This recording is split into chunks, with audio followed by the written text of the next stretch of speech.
Good evening and welcome. Buenas noches y bienvenidos.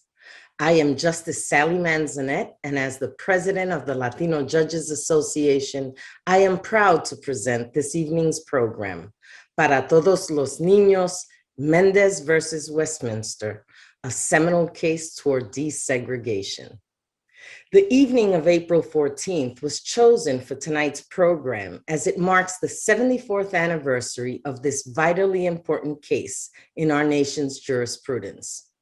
The importance of this precedent, which predates Brown versus Board of Education, and the critical role it played in setting the stage for the United States Supreme Court's reversal of the separate but equal doctrine, cannot be overstated. Indeed, our incredible panel this evening, led by our very own New York State Court of Appeals Judge Jenny Rivera, will explore the impact and importance of this case.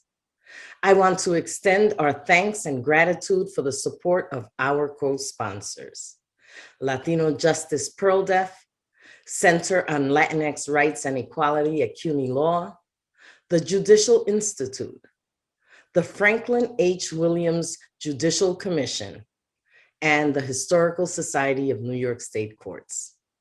A special thank you to the staff of the Judicial Institute and the Historical Society of New York State Courts for their incredible technical support.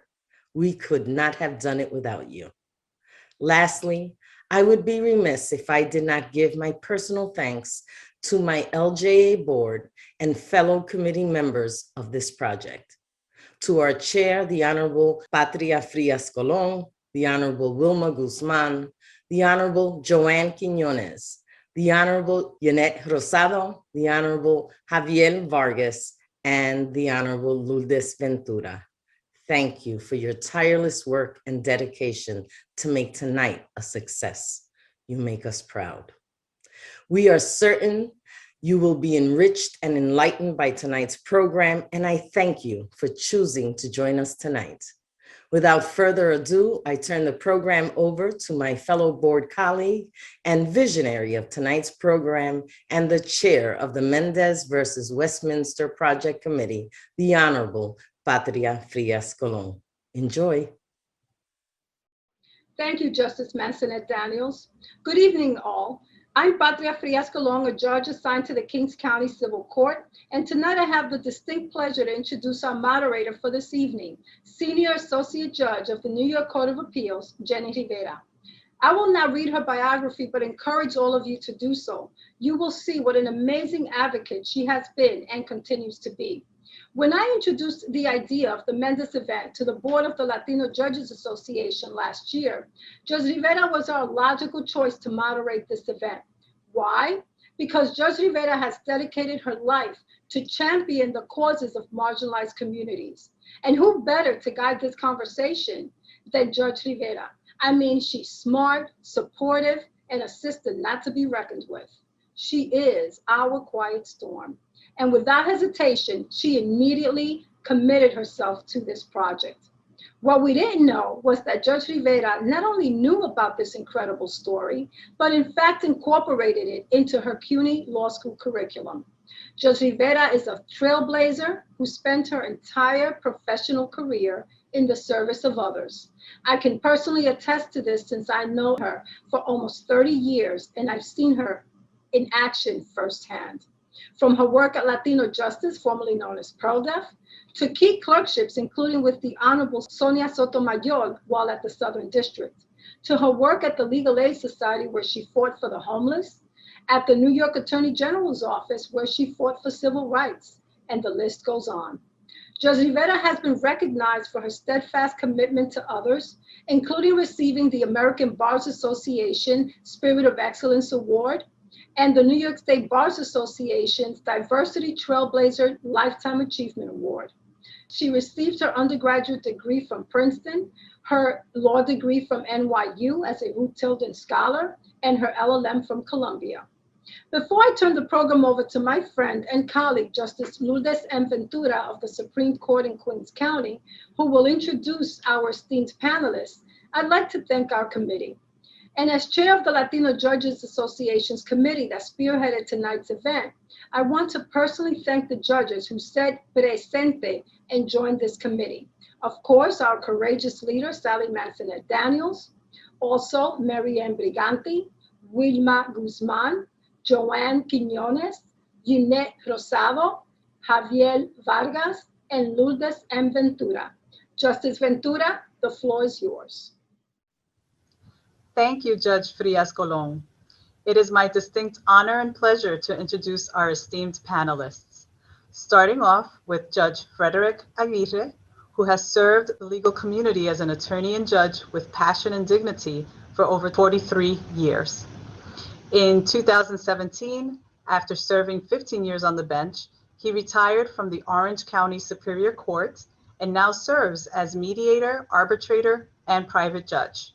As a judge, he presided over numerous cases in the areas of family law, government liability, business contractual matters, and all types of personal injury, including medical malpractice.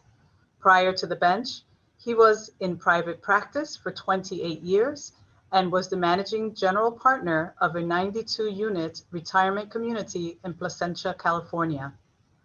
Judge Aguirre is a 1971 graduate of the University of California, Los Angeles School of Law and has been heavily involved in the community throughout his career. We also have with us here today my former colleague and friend, Jose Perez, who is the Deputy General Counsel for LatinoJustice PRLDEF and has served as its legal director since 2007. He has been the lead lawyer in a number of LatinoJustice's precedent-setting immigrants' rights cases, including establishing eviction protections for undocumented tenants in New York City, precluding private landlords from inquiring about immigration status of prospective tenants, limiting local police enforcement of administrative immigration warrants, and the Cesar Vargas New York bar admission case, establishing that the Character and Fitness Committee can determine a documented law graduate's bar admission eligibility. Jose is a 1985 graduate of St. John's University School of Law, where he created the nationally recognized Spanish street law community education program. He began his legal career as a prosecutor with the Queens County District Attorney's Office and subsequently worked in various capacities at the New York City Housing Authority, the Legal Aid Society Juvenile Rights and Civil Divisions, the Hofstra University Law School Housing Rights and Disability Law Clinics, and the New York State Attorney General's Office Consumer Frauds and Protection Bureau, where he developed the Latino Immigration Services Fraud Consumer Protection Initiative, also known as the Notario Fraud. Jose also works very closely with LatinoJustice's many innovative pre-law pipeline programs and has mentored numerous college and law students of color over the past 3 decades. I also have the pleasure of introducing Ms. Sandra Roby, who is the Emmy-winning writer-producer of the PBS documentary Mendez versus Westminster for All the Children, which you will view later in today's program. Sandra grew up in Westminster and considers the promotion and celebration of Mendez to be her life's work. Through Sandra's efforts, Mendez has been honored at the White House, commemorated on a US postage stamp, and featured in the Los Angeles Museum of Tolerance. Her film has been screened at Harvard, Stanford, the Smithsonian, and hundreds of presentations across the United States.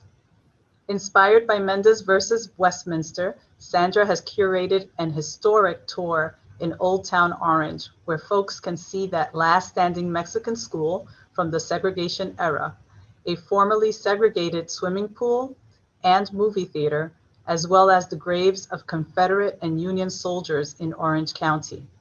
Sandra is also producing a social justice comedy showcase entitled Sandra Roby's Lady Parts, which debuted in Orange County in January 2020 and includes the topics of Mendez versus Westminster, LGBTQ, and #MeToo. She aims to continue her passion and life's work through this pandemic and thereafter. And last but not least, we have Sylvia Mendez, the heart of the Mendez versus Westminster case. She was born in Orange County and attended Orange Coast Community College, where she earned her Associate of Arts degree in nursing. She went on to California State University at Los Angeles, where she earned her Bachelor of Science degree in nursing and a certificate in public health. In 2012, Sylvia received an honorary degree of Doctor of Humane Letters from Brooklyn College at the City University of New York. Sylvia Mendez worked for 33 years as a nurse at the Los Angeles University of Southern California Medical Center. In her final 5 years of service, she held the position of Assistant Nursing Director of the Pediatric Pavilion. She adopted 2 daughters and has 4 grandchildren. She spends her retirement traveling abroad, has visited all 7 continents, and enjoys spending time with her family and educating others on the Mendez versus Westminster case. Sylvia has received several Lifetime Achievement Awards and certificates of recognition for her efforts to advocate for education. In 2004, President Bush told the Mendez story during his Hispanic Heritage Celebration at the White House. In 2010, President Obama mentioned Sylvia during his Women's History Month speech, and the following year awarded Sylvia with the Medal of Freedom. Sylvia was also able to witness the dedication of the first Mendez School in Santa Ana, California. She was also inducted into the Hall of Fame at Santa Ana College and was selected as one of the hot 25 persons in Orange County. I now turn the program over to our moderator, Judge Jenny Rivera. Thank you. Thank you, Judge Frias-Colon, for that generous and very kind introduction. Really lovely of you to say that. And as I say, back at you. It is my pleasure to moderate this Latino Judges Association program. We will begin with a documentary on the Mendez v. Westminster litigation, directed, as you have heard, by Sandra Roby, one of our panelists. We will then have our panel discussion, followed by a question and answer session beginning at approximately 7:30. Now, we are very fortunate this evening to present as a backdrop to our discussion, Westminster for All the Children, para todos los niños, a 2002 documentary written, directed, and produced by our panelist, Sandra Roby. The film features, of course, Sylvia Mendez, our other panelists, and the Presidential Medal of Freedom honoree. The film has been shown on PBS, and our documentarian has won an Emmy and a Golden Mike Award. Now, I met Sandra many years ago, and I haven't seen her in a long time, so I'm so happy we could at least see each other again through the great technology we have on Zoom. Sandra was at that time when I met her touring the country, at times with Sylvia, in a van promoting her film and the story of the Mendez family and the litigation they spearheaded to desegregate the Orange County elementary schools.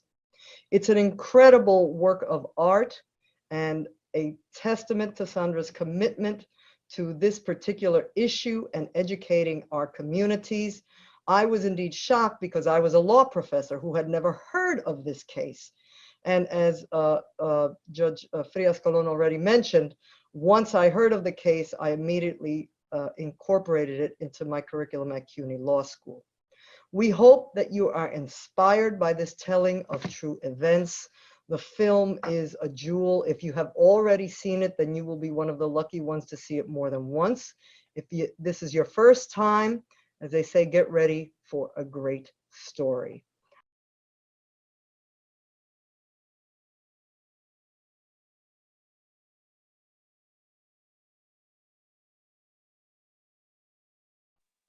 Well, that is a powerful story told by those who lived it. And as you can see from this film, there's a lot for us to unpack this evening. Now, we are very fortunate that Sylvia Mendez has joined us to discuss her experiences and the impact of her family's struggle for justice on her and other children in California and beyond. Before I turn to Sylvia, I wanted to read an excerpt from a book called Sylvia and Aki. It's a book appropriate for all ages and tells the story through the eyes and in the voices of Sylvia and Aki Munemitsu, who you saw in the film. Two girls who were forced by circumstances to learn harsh lessons of struggle and survival.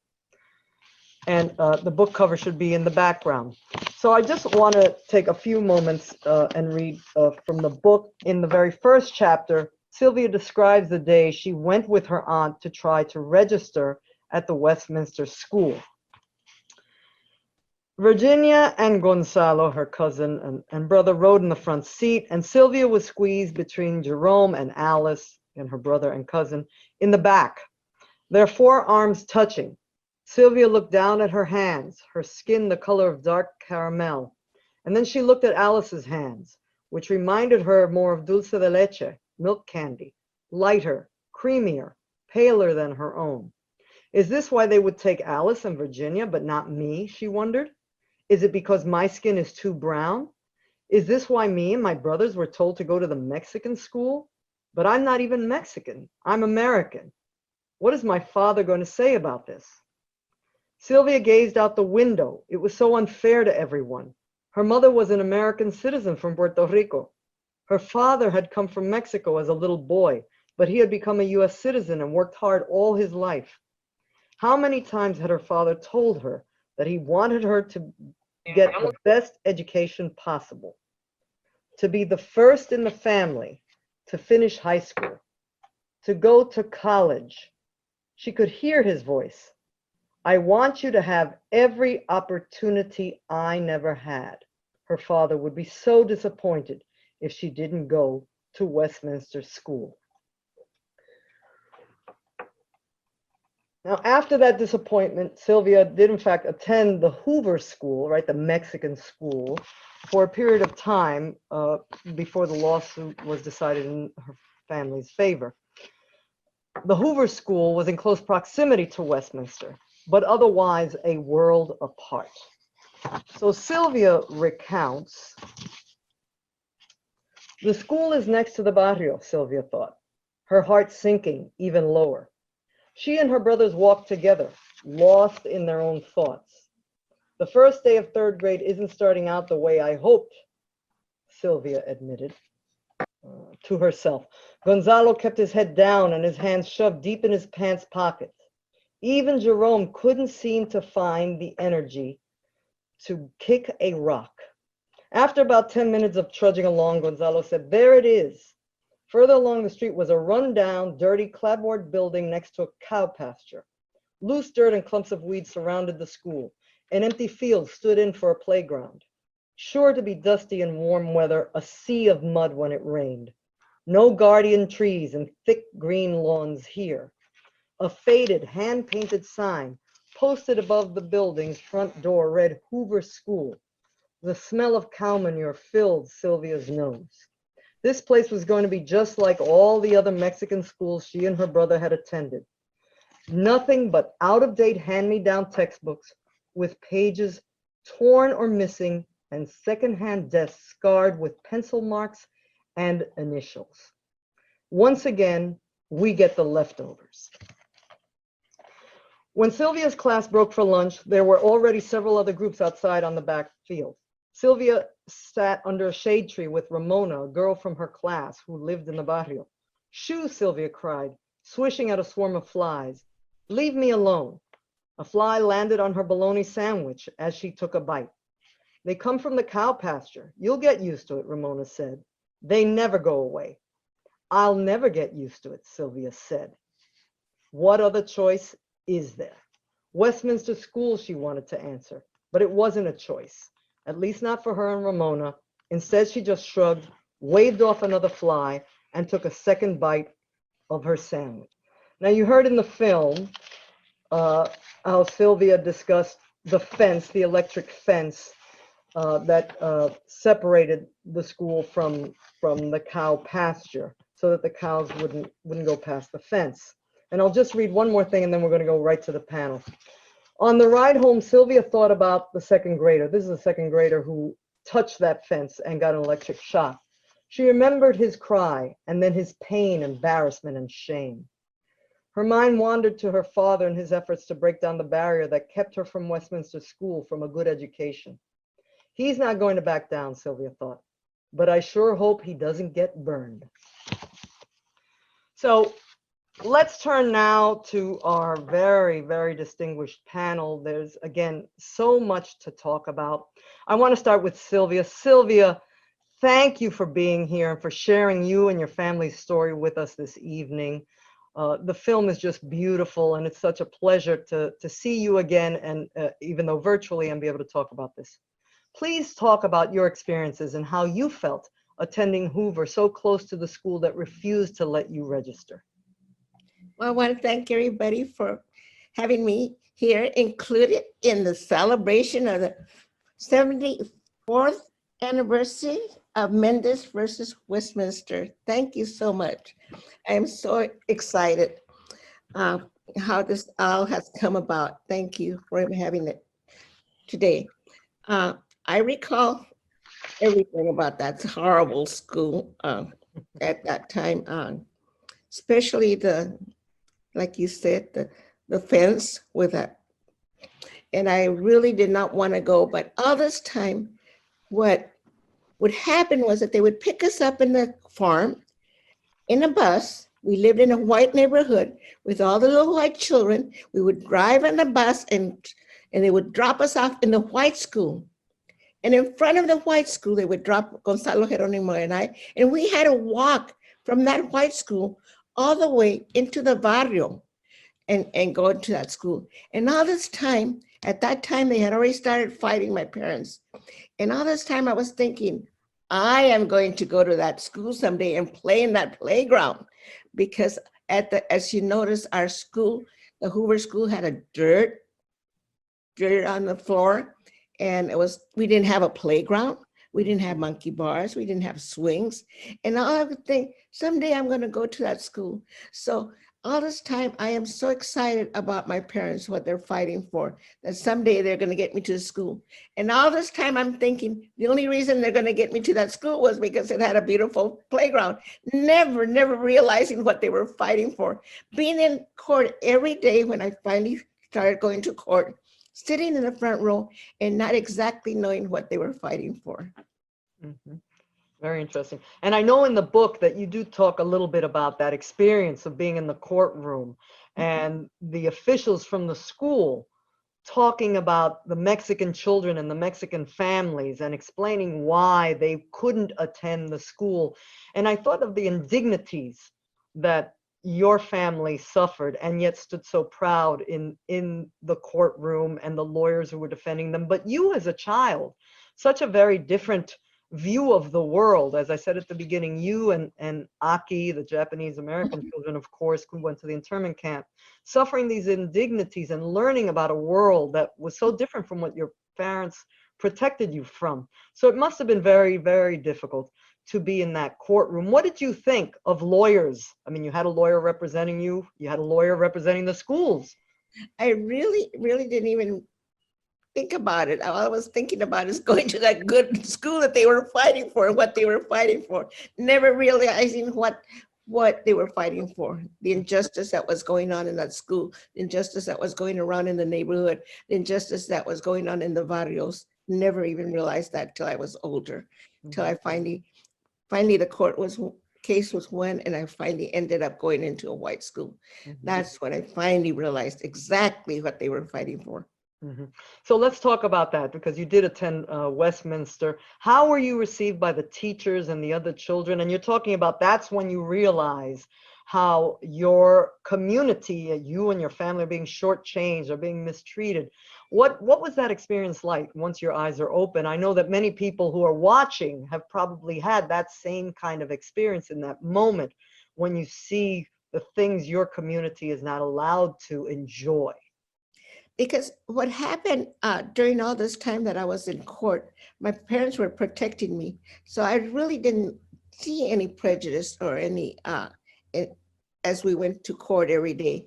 But it was when I entered that school, I'll never forget, thinking, I'm finally getting to that school with the playground.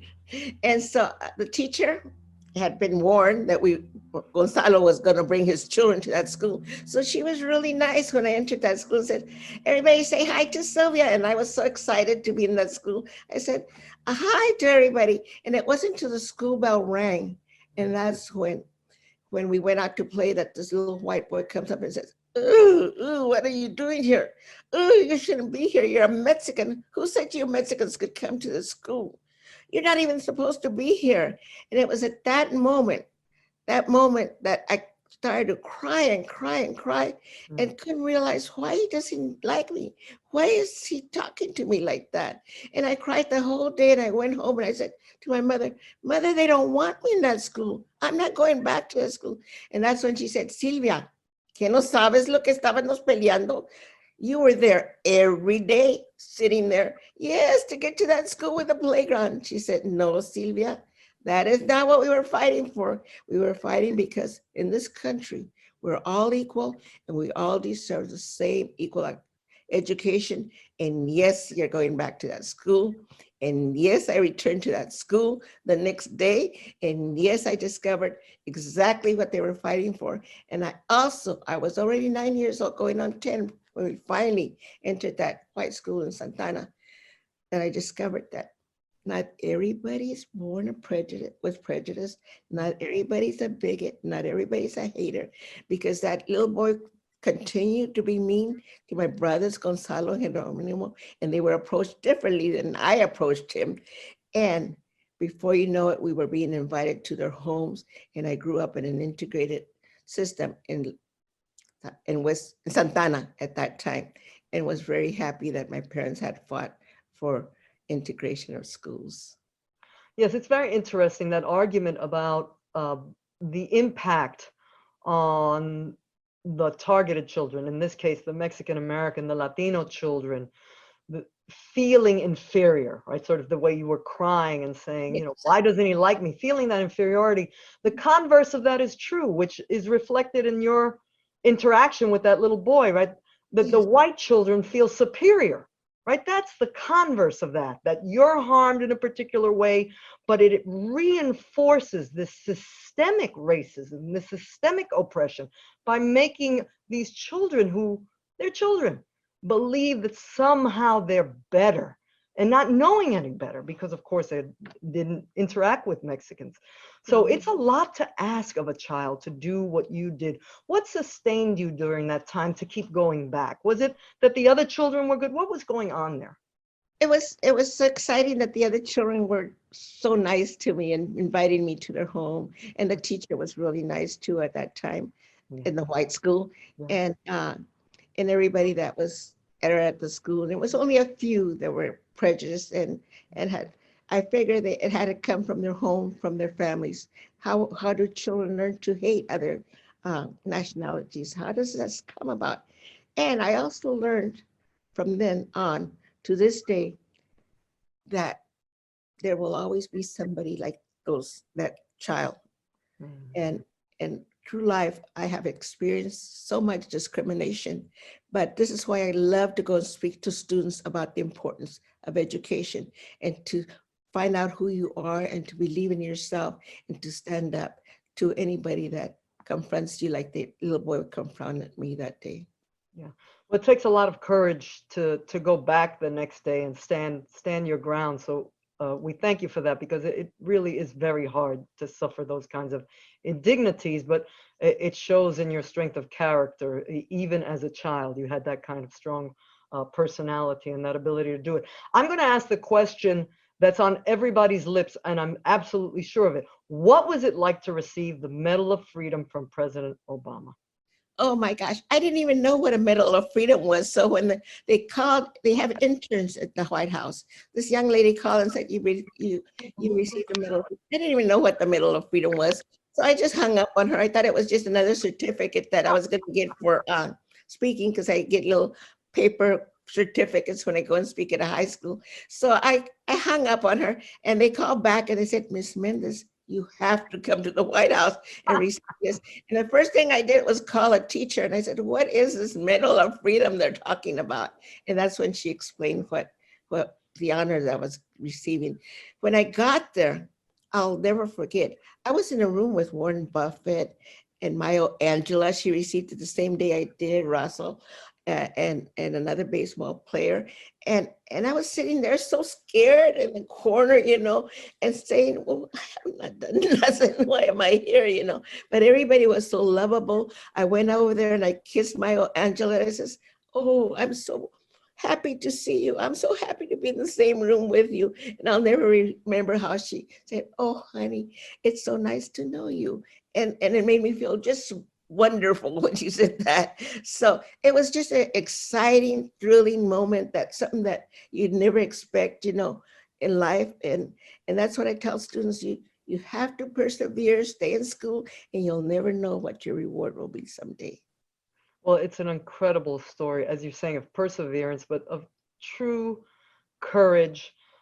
Your parents, with all that was going on, to be able to do this, you and your siblings to walk into those schools, even when some children didn't want you there, some parents didn't want you there. Nevertheless, you stood strong, and we're so grateful to you. I'm going to come back, but I want to talk to Sandra now for a little bit. Sandra, this is a tremendous piece of art that you have put together.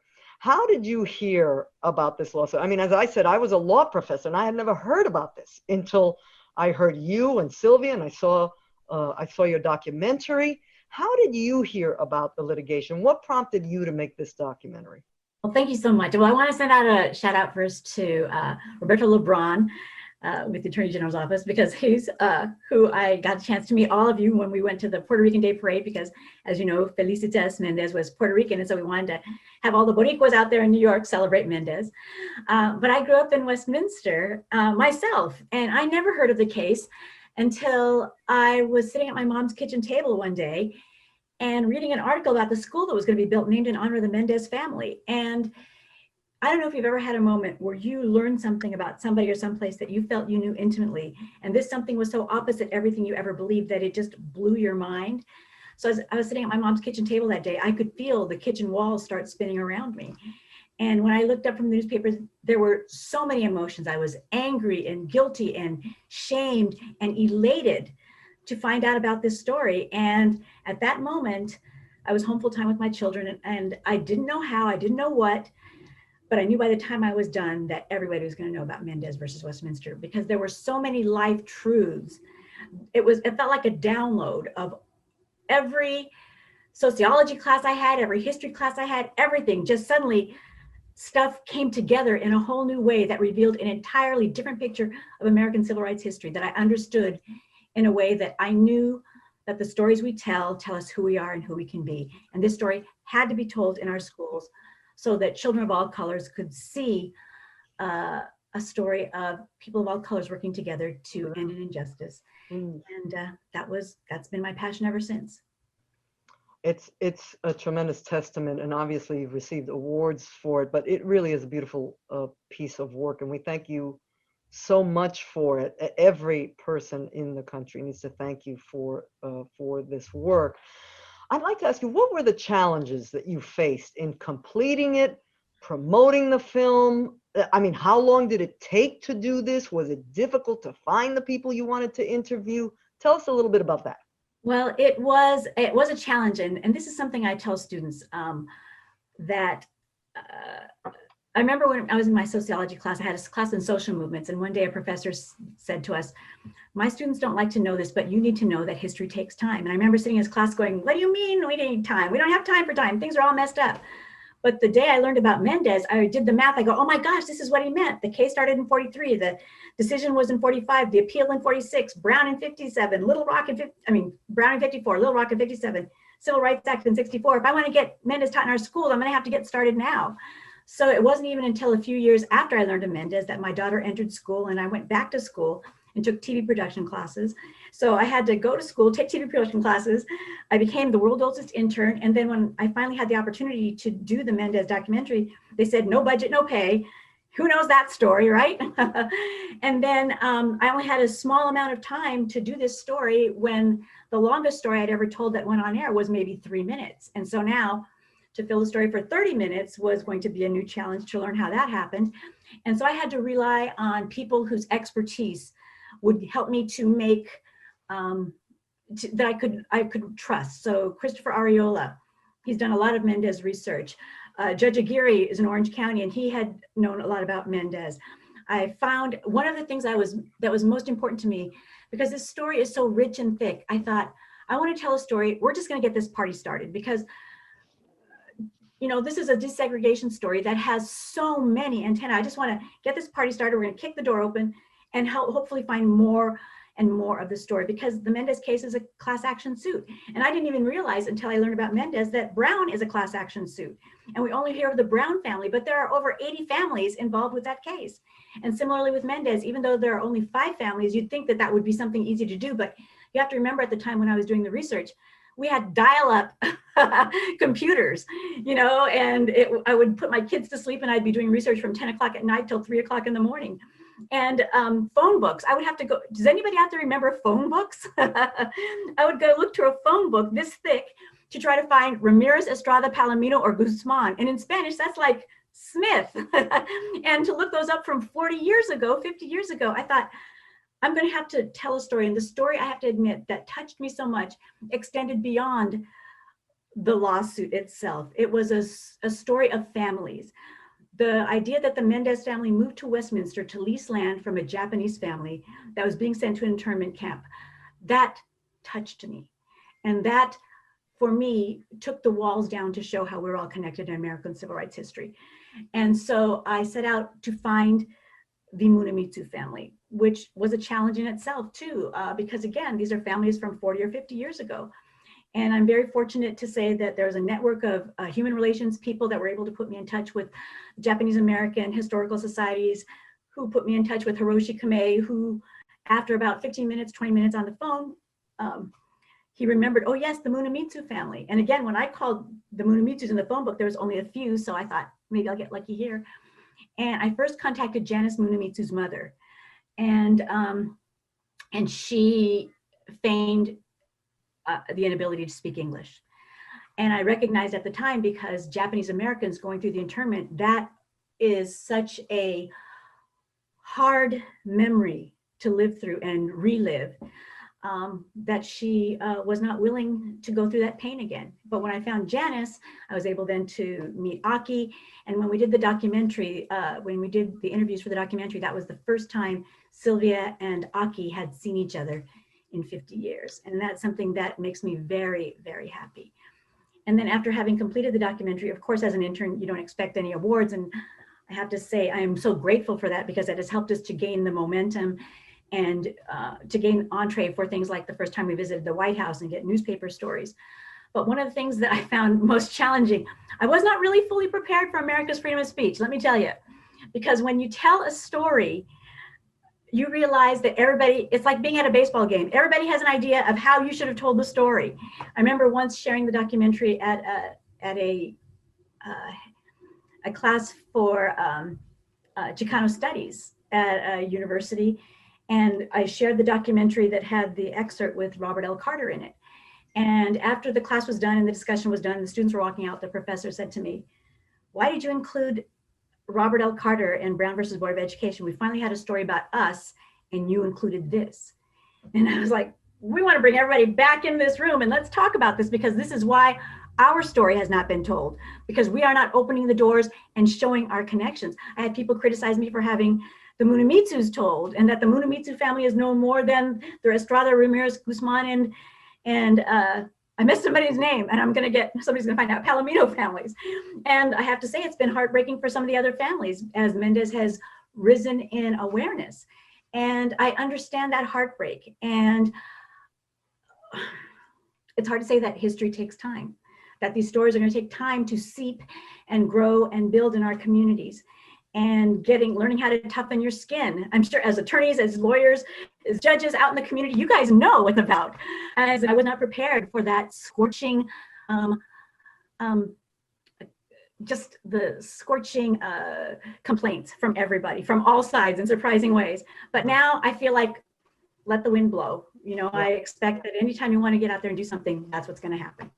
Yeah, no, that's so important. The idea of being able to tell the full story and all of the players and their respective roles without diminishing anyone's role in the story. And I do think that the film does a lovely job of that. Certainly weaving in the music, the pictures. I imagine that so many of our participants during this evening saw their families, their siblings in those pictures. Those experiences may very well have resonated. I know the first time that I went to a majority white school, I very much found that affecting, and so much of the film resonated for me in that way, even though, of course, I benefited from Sylvia's family and Sylvia having taken this on. So let me turn, I'm going to come back to you, Senator, but let me turn to Judge Aguirre. We're so very pleased that you could join us this evening. And as I understand it, you know so much about Orange County. Can you tell us when did you first learn about the Mendez litigation? And what was your reaction to this story of the Mendez family and the other Latino families? Thank you very much also for inviting me and for hosting this very important panel discussion and viewing the film that Ms. Roby produced. My family came to Orange County in 1919 from Guanajuato and Michoacan, Mexico. My father was born in Plasencia here in Orange County. He had to attend, and so did his cousins, uncles, and brothers and sisters, segregated schools in Plasencia, a very small agricultural town in Orange County. It probably had 30% Mexican-American population. And so when the kids started we started getting more Mexican-American kids in Plasencia after the Mexican Revolution. The school district decided to establish separate Mexican schools for the Mexican-American children. And so when my dad came back from World War II in 1946, he heard about the case in 1947 when it came down in the appellate court. He didn't know about it in 1946. And of course, the school districts that were affected by the Mendez case were only 5 school districts in Orange County out of about 25 Orange County school districts. Plasencia had its own small little school district, and of course it was segregated. And so when my dad came back, he heard about the lawsuit. He went to the school board in Plasencia to lobby them to open up the schools for Mexican-American children so that all children could attend equal schools. And the school board turned him down. So he went to an attorney in Los Angeles. That attorney told him, yes, we can file the same sort of a lawsuit that was filed in Mendez, because the law is interpreted that the courts found that you cannot have separate schools for Mexican-American children. So I will file a lawsuit on your behalf in Plasencia, but go back to the school board and let them know that I'm willing to take the case. My dad did that. He went back to the school board in Plasencia. The school board, under threat of a lawsuit, they recognized the attorney's name. He happened to be the attorney for the Catholic Archdiocese of Los Angeles. My dad got his name through the local priest. And so the school board, under threat of a lawsuit in my hometown of Plasencia, relented, opened up the Anglo school for Mexican-American children to attend. So I was able to start attending an integrated school in 1951. And you know what was interesting? I look back at my class that started with me. There were about 40 of us Mexican-American children out of a total of about 90 Mexican-American children that first year, my year of kindergarten. I remember looking at my class pictures. Of those 40 Mexican-American children, 10 of us completed university education. One of us became a Superior Court judge, another became a medical doctor, 5 became school teachers, and 3 others were business people. 10 Mexican-American children out of 40 Mexican-American children achieving university educations. Prior to that, I could look, because my cousins, uncles, and aunts all went to school and friends, I could look at maybe one kid a year graduating from high school and one out of 10 over those years going and getting a university education. And what it showed was not only were we capable of achieving if given an opportunity to be equally schooled, we also were leaders in our own schools. Of those 10 kids that got education and others, we were leaders in our schools. I was the student body president, and the guy that became a doctor was, was also a leader in the school. So we were helping Anglo children achieve their potential too, because we as Mexican-American high achievers were bringing up the bar in our schools. So I knew about the Mendez case as a youngster, but I never read about it when I went to USC and I was a history major there, or when I was at UCLA School of Law. Never heard about it, read about it, but I knew about it because I was a benefactor of the legacy that the Mendez case stood for. And what was your experience? That's very interesting. What was your experience then? Sort of, you're not Sylvia's generation in the sense of she's the first to go into that school because they win the lawsuit. You're saying you're the benefactor. What was your experience as a child going into those schools? We were met because all of my fellow Mexican-American students and I that went there were met equally with all the other children because we were already ahead of the game, so to speak. Most of our parents were longtime residents. Many of them were born here in the United States, so many of them spoke English very well.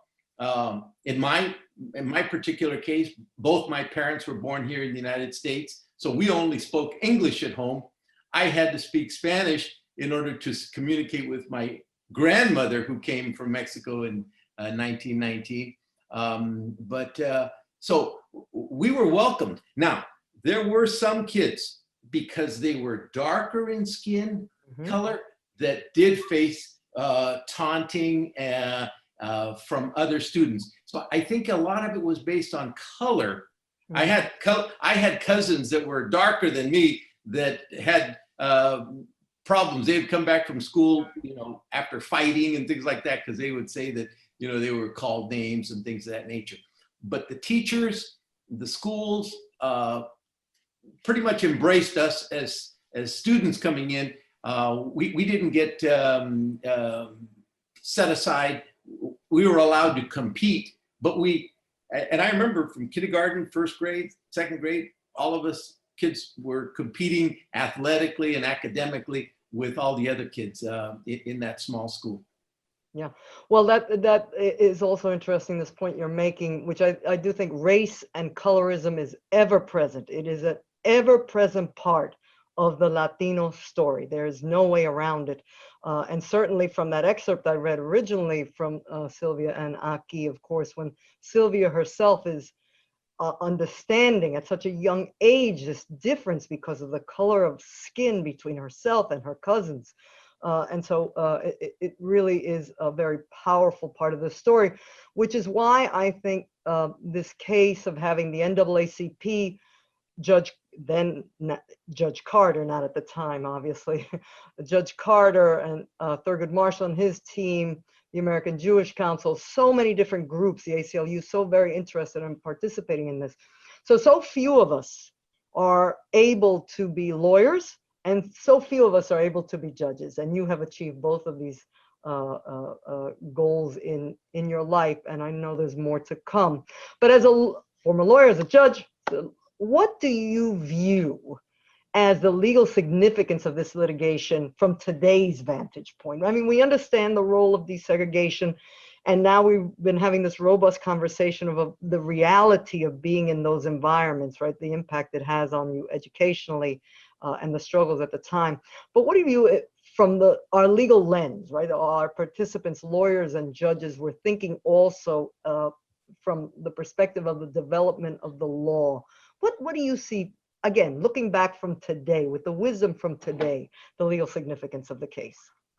Well, a couple of things. Obviously, we are all familiar with Plessy versus Ferguson and how it applied to education to keep separate but equal schools alive across the country. And what I find significant about the Mendez case is that here we have courageous Mexican-American father and a Puerto Rican mother who take on, in Orange County, California, the birthplace of the John Birch Society, the Proposition 187, the last Ku Klux Klan, the largest Ku Klux Klan convention outside of the South was held here in 1927 in Anaheim, California. So you have all of these things, and here you've got this courageous family and others in 1945 that take on that concept of segregated educational facilities and take it on, forthwith, courageously, and then with other people, other goodwill Americans coming in. We've got Japanese American attorneys through the Japanese American Citizens League. We've got Jewish American attorneys, A.L. Weirin, Abraham Lincoln Weirin, with the ACLU and the National Lawyers Guild. We have Lauren Miller, an African American attorney in Los Angeles.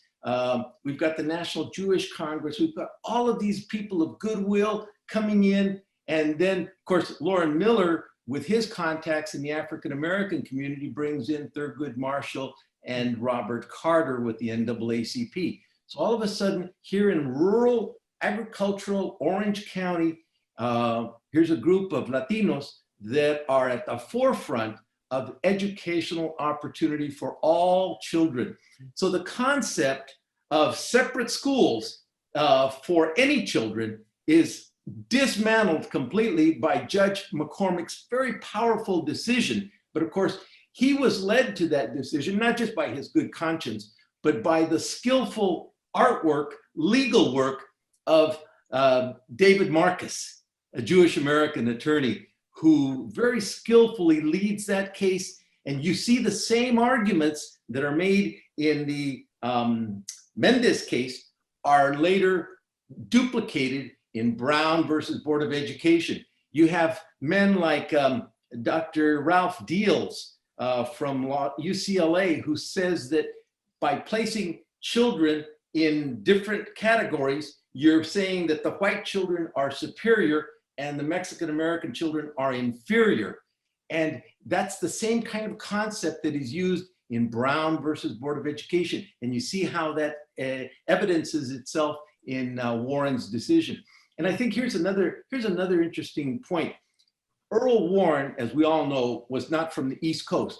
He was born in Los Angeles. His father was an immigrant from Norway. His last name actually was Varin, and his mother was an immigrant from Sweden.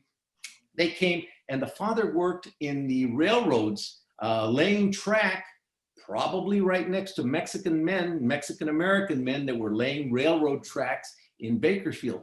So you had Earl Warren being raised on the West Coast during the 1910s, 20s, and 30s, when there were very few African Americans living on the West Coast.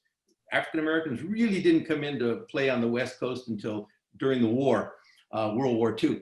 Up to that point, the only other groups that were here, of course, we had some Asians, and then we had Native Americans, but the real group that was adversely affected were Mexican Americans. So Warren grew up around Mexican Americans. He understood that we were, white, but really second-class citizens, and we were treated that way. And so when he heard about this case, he had his Attorney General, Robert Kinney, file an amicus brief in the appellate court case. And of course, I think Warren also heard about the case that came out of San Diego, Alvarez versus Lemon Grove. And that was a similar case, but it was in the Superior Court, not in the federal court. In either case, the concept, the foundation was set in Warren's mind here in the 1940s. So when he got appointed in 1953 by President Eisenhower as the Chief Justice, then he was able to help meld the minds of Frankfurter and Douglas and Jackson and Black and all the other Supreme Court justices, and encourage them to find segregated schools to be unequal. Yeah. So Earl Warren has a very interesting, I won't say checkered, but a very interesting history, of course, as governor during the Japanese internment. And of course, at first these are segregated schools, and then you have the lawsuit that results in desegregation. So it's a very interesting history and a long journey for him leading to Brown. And there was something else that happened along the way too. You had Hernandez versus Texas that came along, a very critical case involving Mexican Americans serving on juries. And he was able to understand the concepts in that case, and he authored that case also in 1954. I think it came out right about the same time that Brown came out. And then of course he authored another case involving Latinos, Miranda. Yes. Well, there was, I think, that understanding during that Chief Justice's tenure of the impact on people of color and that impact of inferiority and the superiority complex and the tension. Thank you so much, Judge. Let me quickly turn to Jose Perez. Thank you for joining us. We all know your tremendous work with the Latino Civil Rights Organization, LatinoJustice PRLDEF. You spent years working on civil rights issues, and certainly the organization is well known for its work on educational rights for Latino children. When did you first hear about the litigation? What was your reaction? And then I'm just going to put the questions out there for you. As a civil rights lawyer, what do you view as the most significant part of this litigation, given the various determinations at the trial court, the Ninth Circuit decisions? If you could share with us your thoughts about that as a lawyer as well as a civil rights lawyer.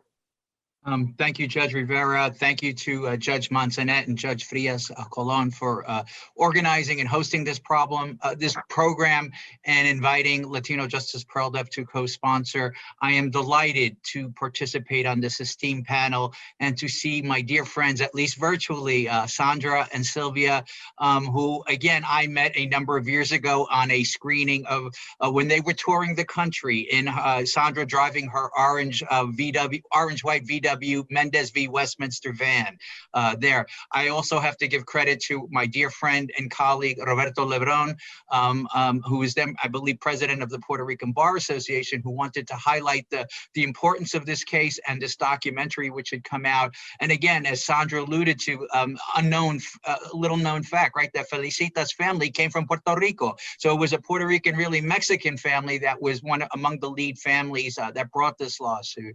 And so I did not learn this case, never heard of it in law school or constitutional law, and not surprisingly, you as a law professor had not, it was not something that it was taught, at least here in law schools on the East Coast, when it should in fact be a core part of any constitutional law curriculum.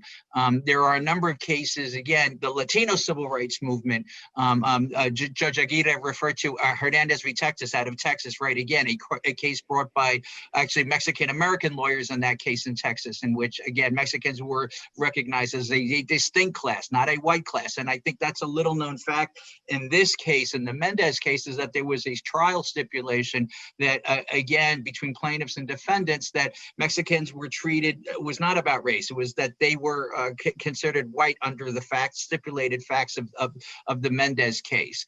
And so there were some nuances, and that this case was actually brought by a group of Mexican families in California to challenge this, independent of the greater, the ongoing effort brought by the NAACP Legal Defense Fund, the legendary Thurgood Marshall and his trial team strategizing to build a strategy of developing cases over the years to challenge Plessy v. Ferguson. And again, which upheld separate but equal was okay, was constitutionally permissible. And so what you had here is a case that gave them really the ammunition or built the foundation that case, that Plessy v. Ferguson was not in fact constitutional. And in fact, it should be known that the county boards, their counsel, that was one of their defenses. And on appeal, they raised that there was an independent line of cases dating back to Plessy that separate but equal was permissible, that the local county school boards were engaged in permissible activity. And so the court clearly rejected that. I think Judge Aguirre clearly referred to the brilliance of the trial lawyer who brought the case, plaintiff's lawyer David Marcus, really developing a trial record, the evidence, children testifying, parents testifying, families testifying, social scientists, academics, again, about the inherent impact upon children being segregated, that even if they had the same textbooks, even if they had the same playgrounds, even if they had the same teachers, it wasn't enough. It began because being only with Mexican children with Mexican children, white children with white children, had deleterious long-term effects. And so I think that brilliance, developing a record that was really unassailable on review, and so kudos to that. And then the support that he got, as Judge Aguirre referred to, the ACLU and the National Lawyers Guild came in with amicus briefs and support on the trial court level, and on appeal to the Ninth Circuit, they again renewed their support, as did a Japanese American group, as did the NAACP Legal Defense Fund, and as did the Attorney General's office as well, recognizing again that there. As a civil rights lawyer, so again, what do we think? Tactics, building your record. One, we need plaintiffs. And I think, Mr. Mendez fought for what he believed, what was right, what was just. Ms. Mendez, if I recall, your father, had been in the service, as many of the other families coming back into California. No, maybe not, but then maybe, but again, folks who had served their country nobly coming back, and then again, moving into this area. The local school was an acceptable school, was a preferred school, and his children could not go there. That was unjust in his mind and his view. And it was fighting for him and the other families in that area that why automatically these local school boards were taking the position because they were Mexican, they could not, they assumed they could not understand or speak English sufficiently. And they came up with their pretext, a test without any really basis or scientific basis. And again, we know this right in history that these tests, these standardized tests, do they truly measure competence and intelligence and intellect, and using that as a pretext? And it was only the Mexican children and the Mexican families that were affected. Other races or other children were not segregated as the Mexican families were specifically targeted. And again, the other part of this was there was existing California law already that prohibited this behavior. So between that, the trial record, violation of law, the trial judge had no problem finding that in fact the local school board districts had violated the Equal Protection Clause, that states and localities, and this was under state action, that they could not violate the rights of these families. And so a major precedent, that this story that needs to be told. So my kudos to Sandra, really, and Ms. Mendez for telling the story, for reminding us of our families and our communities, that we are part of this struggle. And again, the unique parts I think here are the synergies, right? The crossover between the support from the NAACP Legal Defense Fund, the fact that Ms. Mendez's family was able to move to this area because of the policies of California and the United States in interring Japanese Americans during the Second World War. And so I think the broader implications that we share many more shared stories and experiences, and we work together and collaborate, that we can change the world, that we can make it a better place, that we can make it a fair and just a society that we all aspire to. So on that note, Jose, and it'll be the last question because we're unfortunately running out of time, and we want to get to the questions that are in the chat, some very good questions. But let me ask you this. Given that today Latino students and African American students are more segregated than they were pre-Brown. Absolutely. And we know the consequences of that, not just some of the things we've been talking about, but the educational outcome consequences of that are always disadvantageous for the students of color. What do we need to do now? So we've learned from Mendez, we've learned from Brown. What are these next steps? What do you see as the cutting edge civil rights educational agenda? You get 30 seconds to tell us that agenda. Yeah, No, a little bit more. Okay. Education inequality we know exists. There are lawsuits brought recently here in New York, in Boston, Fairfax, Virginia, by certain groups, certain foundations that I will not mention in this program, that are seeking to challenge these opportunities to provide fairness. Again, we know when you talk about education and inequality, it deals with, and as the documentary reveals, and I think Chris Ariola mentioned this, there was broad-based segregation. It wasn't just about schools, it was about housing, it was about economic opportunities, it was about jobs. So again, we have now this economic inequality that, that folks are living only in certain neighborhoods. They only go to the schools in their neighborhoods, and these are the inferior schools. They're not the same schools, they're not funded, they don't have the same resources. And so I think, our children, our community should have equal opportunity to access these elite schools and other opportunities to open up the gateways of education. It's through education that our community, we see a better future for our children and our families. Hear, hear. So true. Well, we've got several questions. We have a few minutes, and then we have to leave time for the closing. So I'm going to do this in two clusters because they seem to fall into these two groups. So one set of questions is about what we can do to better publicize this case. How can we get it to the students, both in grammar school, high school, and then the higher education, college, law school? What can we do so that people know about this case? Hello, Sylvia, I know you've been, Sandra and Sylvia, one of the two of you at least chime in on this. I know the two of you are working very hard on this. So if I could chime in, I know that there are several efforts that are going on. One thing is that in the state of California has developed some new ethnic studies guidelines, and Mendez is included in the ethnic studies guidelines. So that's great news. That's been years in the works. However, the thing is, teachers can't teach it if they don't know Mendez.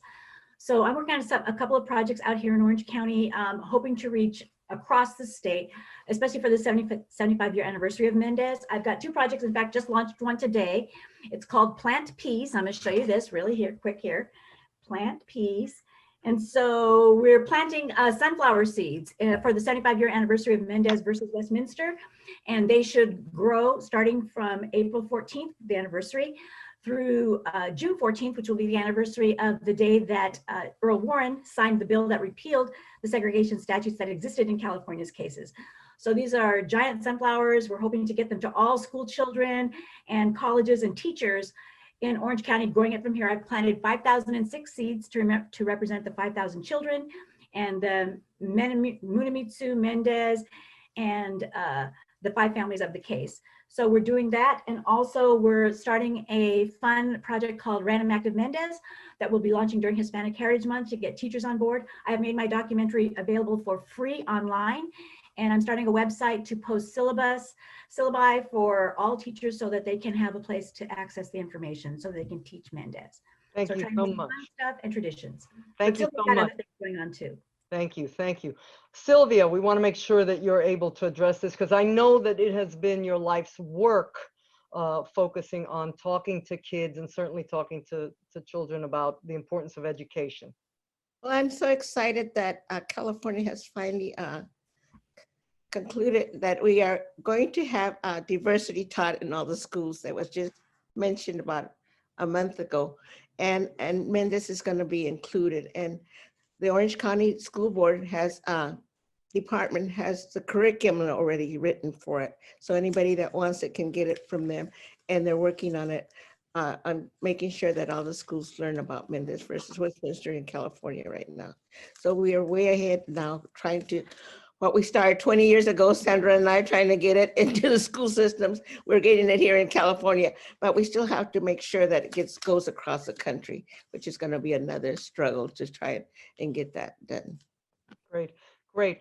There's another set of questions that are asking, and it's a near and dear area of inquiry for me, asking about the role of the women in the civil rights movement, in supporting the cause, the role of your mom in making it possible for your family to pursue this litigation. So maybe we could talk a little bit about that. I know that there was much made of the fact that many people may know of Judge Constance Baker Motley, and she didn't really get her due until later on. The significant role she played when it came to the work of the NAACP. I mean, she was very well known in those spheres, but again, men, for many reasons, were the ones who were the focus most of the time. But so we have these questions. I want to have an opportunity, Sylvia, for you to talk about that, and then the other panelists to address possibly this bigger question about the role of women in the movement. So your mom and the other women, there were women, of course, on the film. Absolutely. One of the things that happened with why Mendez is known across the country right now and across the United States is because of my mother, because she never forgot what had happened. And when she got very sick towards the end of her life, she wanted to make sure that everybody knew about it. And we all knew about it, but she wanted to make sure that everybody knew about it. And she's the one that started telling the whole family that she wanted it to be told across the country. And that's how Sandra found out about Mendez School was being built. And that was because of my niece, Johanna, that went around all Orange County and got over 1,000 names on a petition to have that school named, because they didn't want to name it Gonzalo and Felicitas Mendez in Orange County. And that was all my mother's doing, by making sure and telling the family, we have to make sure that this is known all over, because it was Latinos that were able to accomplish this, the 5 families, 5 Latino families that did this. And she kept on with all of us, making sure that we and that's how I got started going around the country with Sandra Roby, speaking about Mendez versus Westminster. In over 20 years, I have gone all over to every state, I think, and spoken about it. It was my mother that said, Sylvia, you have to go out there. And I says, no, I can't do this, mother, I'm a nurse. And she said, absolutely you can. No, I can't. I remember pleading here in the same house that I'm right now. I cannot go out there, I'm a nurse. I cannot stand in front of students. And it was students that gave me the courage to continue. I remember going to a school, I was so scared standing up in front of them. And they're the ones that said, Ms. Mendez, just tell us the story. And after I finished, I gave them a little piece of paper, and they're the ones that said, and I said, should I continue doing this? And they're the ones that said, yes, continue telling the story. So my mother, to the very end of her life, was the one that makes sure that this story was told all over the world, because she realized what they had done. And nobody had even said gracias to my dad. And my dad died very young at 51 years old and didn't even get a thank you. But at least my mother knew that 2 schools were going to have her name on it. And she's the one that wanted to make sure that everybody know that Latinos have always been fighting for justice and equality and education here in the United States. Well, your parents left quite the legacy. Your mother and father were clearly a partnership in this, and we are so grateful, all of us who have our careers in our lives, because you all were willing to deal with all of the challenges night and day and work on this all the time. We So have the other women that were so important in the case, like Ms. Guzman, that had been fighting. She had hired a lawyer. Of course, that lawyer, Bernal, was not able to help her, but at least she had been trying to get her son into a school there in Santana that was only a few blocks away from her house. And still she had to send her son all the way about 5 blocks into Latino. So Ms. Guzman she's a woman that had fought for education all her life too. And there were other women that came in and helped, so many of them. Yeah, the tenacity in the face of all challenges and all obstacles against you. We've got 2 minutes tops. Let me let Judge Aguirre and Jose Perez, if they want to comment on sort of women, sort of writ large, lawyers, judges, but also women in these movements and the challenges they're facing and the role that they played. With regards to Felicitas Mendez, you can see the quiet dignity that she embodied. She didn't even tell her younger children about the struggles that she and her husband endured so that all children could have an equal opportunity in education. And I think that portrait needs to be told, that needs to be aired. You're asking, how can Mendez be told? Well, we here in America, we're going to have we get our education, first of all, in grammar school, the first basis. So it seems to me the curriculum in grammar schools has to include in our history classes a day or two on the Mendez case.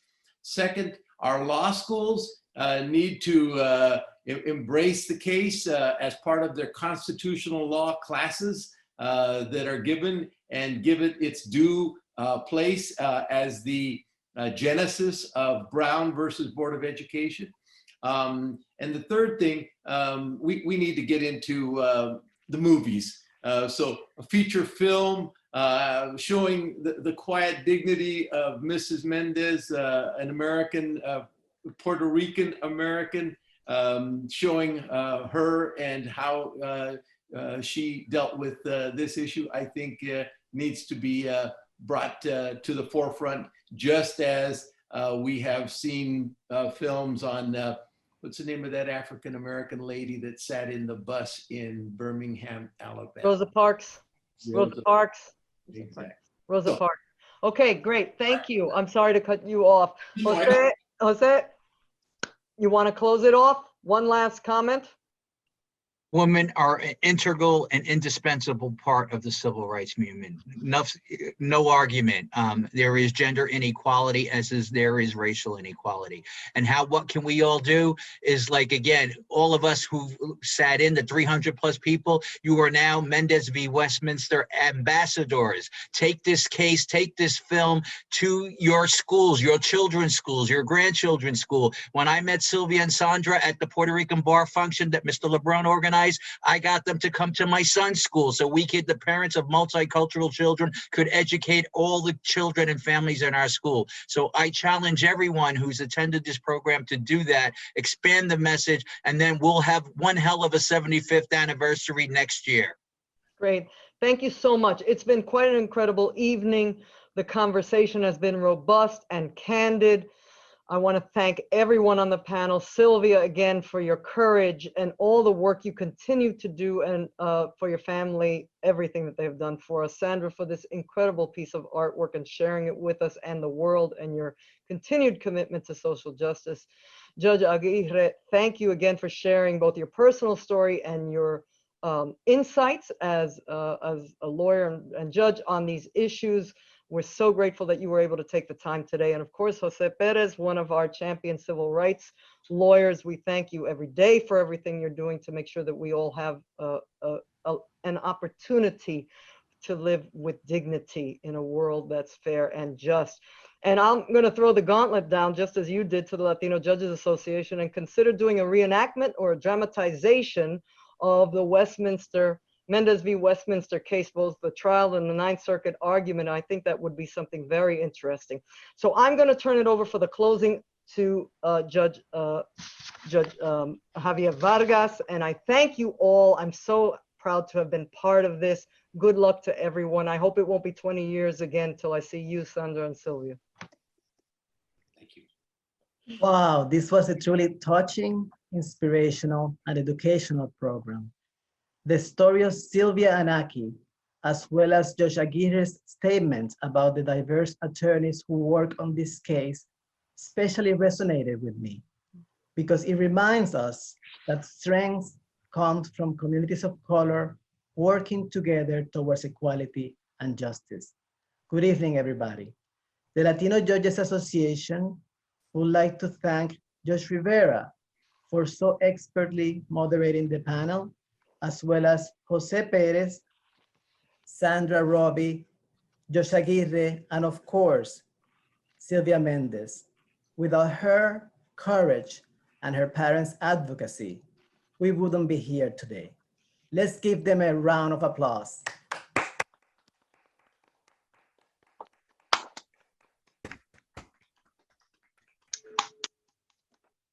Thank you also to our co-sponsors in alphabetical order: the Center for Latinx Rights and Equality at CUNY Law School, the Franklin H. Williams Judicial Commission, the Historical Society of New York Courts, LatinoJustice PRLDEF, and the New York State Judicial Institute. We also want to thank John Carr for highlighting us on his New York Courts podcast series called Amici. We are also especially appreciative of the Bronx Women's Bar Association and their president, Miguelina Camilo, who made this evening possible by being our Zoom host. Finally, we want to thank you, the viewers, for being virtually here, saying presente, as part of this historical event, listening to this human story. We ask, like Jose Perez stated, that you use your platforms and networks to share this groundbreaking story so that we never forget the importance of Mendez versus Westminster in the history of desegregation of this country. Buenas noches a todos y gracias.